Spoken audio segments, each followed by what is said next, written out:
அருள் நிறைந்த மரியே வாழ்க, ஆண்டவர் உம்மோடு இருக்கிறார்.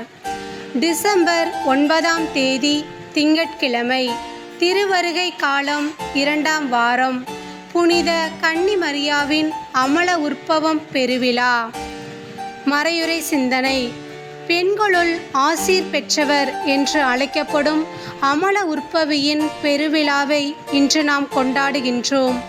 தூயோராகவும் மாசற்றோராகவும் தம்முன் வாழ படைக்கப்பட்ட மனிதன் தந்தையாம் கடவுளின் வார்த்தையை மீறி பாவத்திற்கு அடிமையானான்.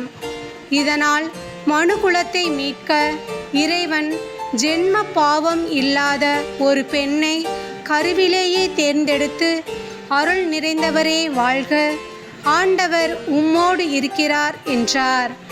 அன்னை மரியாளும் இறைவனின் திருவுளத்தை நிறைவேற்ற அவரின் வார்த்தைக்கு அடிமையானார். எனவே நாமும் இறைவனின் வார்த்தையை மீறிய ஆதி பெற்றோரைப் போல் இல்லாமல் இறை வார்த்தைக்கு அடிபணிந்து அன்னை மரியாளை போல் இறை திட்டத்தை கண்டுணர்ந்து இறை வார்த்தையை வாழ்வாக்குவோம். இன்றும் என்றும் அன்னையாம் அமல உற்பவியை போற்றுவோம்.